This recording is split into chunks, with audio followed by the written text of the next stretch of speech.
हमारे बीच में हमारे भाई आपके कांग्रेस पार्टी के प्रत्याशी जिनको आपने बड़े बहुमत से यहाँ से जिताकर चंडीगढ़ भेजने का फैसला ले लिया है। ये रिपोर्ट मेरे तक पहुँच गई है, इसीलिए एडवांस में बधाई दे देता हूँ। सबसे पहले तो ये बताओ पूरे हरियाणा में क्या चल रहा है, इसकी रिपोर्ट आप तक पहुंच गई कि नहीं पहुंच गई? पहुंच गई। किसकी सरकार बन रही है? सरकार बन रही है कि नहीं बन रही? पूरे हरियाणा में सिस्टम घुमा दिया कि नहीं घुमा दिया सिस्टम? हरियाणा के कोने कोने से आज चुनाव का मेरे ख्याल 20वां दिन है, 21वां दिन है। ये मेरी 71वीं विधानसभा क्षेत्र में पहुंचा हूं। हरियाणा के कोने कोने से एक ही आवाज आ रही है, बीजेपी की ये दमनकारी सरकार जा रही है, हुड्डा साहब के नेतृत्व में कांग्रेस पार्टी की सरकार। तो देखो आप खुद ही कहने वाली है, मीडिया वाला भी बोल पड़ा वाली है। बताओ फिर क्या बचा? तो आपकी सरकार है, क्योंकि बीजेपी ने बड़ा नुकसान कर दिया हमारे प्रदेश का। जो हरियाणा प्रदेश देश में विकास का प्रतीक था, खुशहाली का प्रतीक था, अमन चैन शांति आपसी प्यार प्रेम भाईचारे का प्रतीक था, आज 10 साल की बीजेपी की सरकार के बाद वो हरियाणा प्रदेश देश में नंबर 1 बन गया बेरोजगारी में, नंबर 1 बन गया हरियाणा अपराध में, नंबर 1 बन गया हरियाणा महंगाई में, नंबर 1 बना दिया हरियाणा नशे में। भ्रष्टाचार, महंगाई, बेरोजगारी, हरियाणा को विकास की पटरी से उतार दिया। मैं पूछना चाहता हूँ कुंकोला गांव में पूरे 3 हल्के में भाई कोई इन्होंने 10 साल में कोई बड़ा विकास का काम किया बीजेपी ने? खट्टर साहब ने 10 साल किसी को हल्के में आके मिनकोला गांव आए हो, पूरे हल्के में आए हो, मान सम्मान दिया भाई किसी का? तो बताओ, ना काम किया ना मान सम्मान दिया। ऐसी ये सरकार साबित हुई। काम तो किया नहीं लेकिन काम खराब कर दिया हरियाणा का, उलझा दिया लोगों को। आम आदमी को उलझा दिया प्रॉपर्टी आईडी में, फैमिली आईडी में, पोर्टल में। नौजवानों को उलझा दिया कच्ची नौकरी में, सीटी में। और भाई को भाई से उलझाने वाली ये सरकार साबित हुई।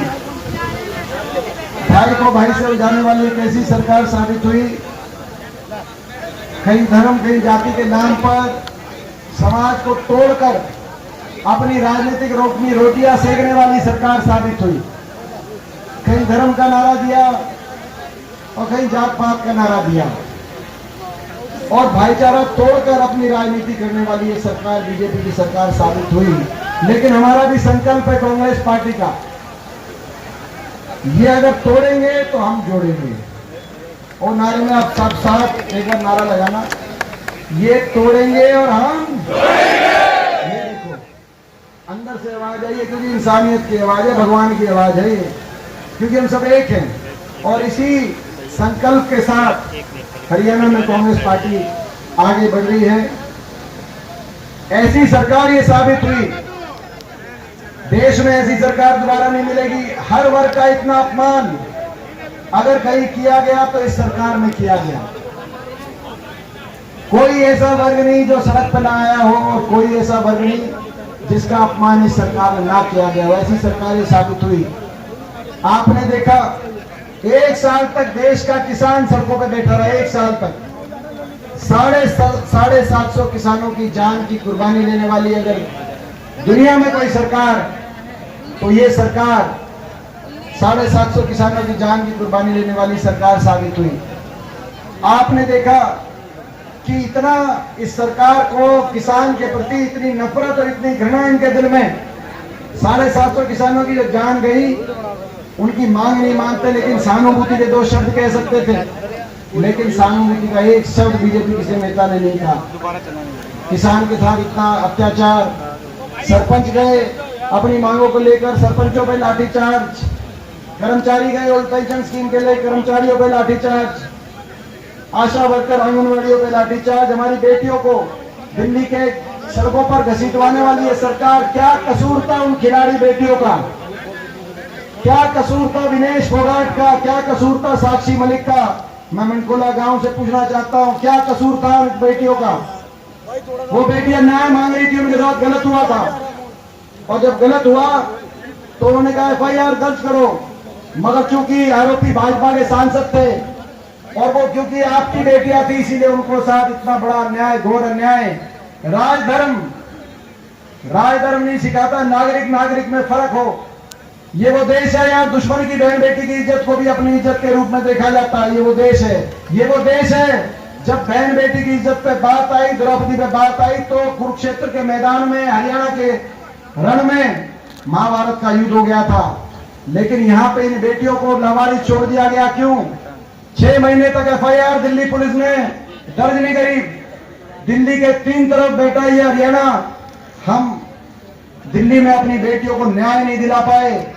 6 महीने तक जब भी हम दिल्ली पुलिस के दरवाजे खटखटाते थे तो कहते थे भारत सरकार का आदेश है, इन बेटियों की FIR दर्ज नहीं होंगी। उसके बाद हम धन्यवाद करते हैं सुप्रीम कोर्ट का, जिस सुप्रीम कोर्ट ने फैसला किया और सुप्रीम कोर्ट ने FIR दर्ज करवाई। और उसके बाद धन्यवाद करते हैं दिल्ली न्यायपालिका का। दिल्ली न्यायपालिका ने लिख दिया कि इन बेटियों के साथ, 5 बेटियों के साथ गलत किया। उस आरोपी भाजपा सांसद ने आरोप तय किए गए, सबूत मिले। मैं आपसे पूछना चाहता हूं, क्या कसूर था उन बेटियों का? आपकी बहन बेटी भी हो सकती थी। उन बेटियों को इतना न्याय क्यों मिला? एक ही कसूर था कि वो आपकी बेटियां थी, हरियाणा की बेटियां थी, मनकोला गांव की बेटियां थी, यही कसूर था और कोई कसूर नहीं था। इतना भेदभाव और इतना अन्याय देश के इतिहास में शायद कभी किसी वर्ग के साथ, किसी प्रदेश देश के साथ हुआ हो जितना इन खिलाड़ी बेटियों के साथ हुआ। आज पूरा देश देख रहा है और पूरा देश देखेगा कि आप जब फैसले की घड़ी आएगी तो हकीम विधानसभा क्षेत्र और मनकोला गांव किस तरफ फैसला सुनाएंगे। 750 किसानों की जान लेने वाली हत्यारी बीजेपी की सरकार की तरफ या न्याय की लड़ाई लड़ने की तरफ? आप किस तरफ फैसला सुनाओगे? हमारी बेटियों को दिल्ली की सड़कों पर यूं घसीटवाने वाली बीजेपी की तरफ या उन बेटियों को न्याय दिलाने की तरफ? बाबा साहब भीमराव अम्बेडकर जी के हत्यारी बीजेपी की तरफ या संविधान को अपना धर्म मानकर देश को और प्रदेश को चलाने वाली न्याय की शक्ति की तरफ? आप किस तरफ फैसला सुनाओगे? पूरा देश मनकोला गांव की तरफ और हकीम विधानसभा क्षेत्र की तरफ देख रहा है। मैं पूरे आप सबसे पूछना चाहता हूं, भाई न्याय करोगे कि नहीं करोगे? बताओ। हमारे कहीं जाने अनजाने में हमारी बेटियों के साथ आप भी तो अन्याय के भागीदार आप भी तो नहीं बन जाओगे? मैं आपसे कहना चाहता हूँ, हमारी बेटियों के साथ हमारे किसान, 750 किसानों जिनके घर उजड़ गए, किसी का बेटा था, किसी का भाई था, आप उनके साथ, उन परिवारों के साथ अन्याय तो नहीं करोगे? भाई मैं आपसे पूछना चाहता हूँ। तो भाई दूसरी बात, ये तो आप करोगे फैसला। दूसरी बात ये भी है कि भाई ये गांव मनकोला गांव, ये इस गांव से कोई एक पीढ़ी का हमारा संबंध नहीं है। जैसे बताया, जब स्वर्गीय चौधरी रणवीर सिंह जी ज्वाइंट पंजाब के समय, उस समय ये गुरुग्राम कनाल निकला, अपने गांव के अंदर पानी पहुंचा था। और जब हुड्डा साहब बने तो भाई अपने गांव के लिए पॉलिटेक्निक बना था कि नहीं बना था? आदर्श गांव बना था कि नहीं बना था? रेस्ट हाउस गांव में बनाया था कि नहीं बनाया था? और हकीम के लिए जो कर सकते थे, अस्पताल की बात हो, कॉलेज की बात हो, विकास कार्य हुए थे कि नहीं हुए थे?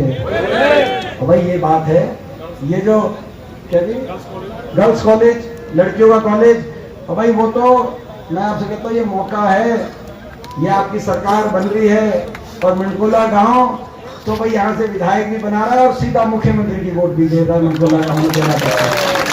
ये दोनों ही काम हो रहे हैं, मनकोला गांव की जो वोट और हमारे इलाके की वोट।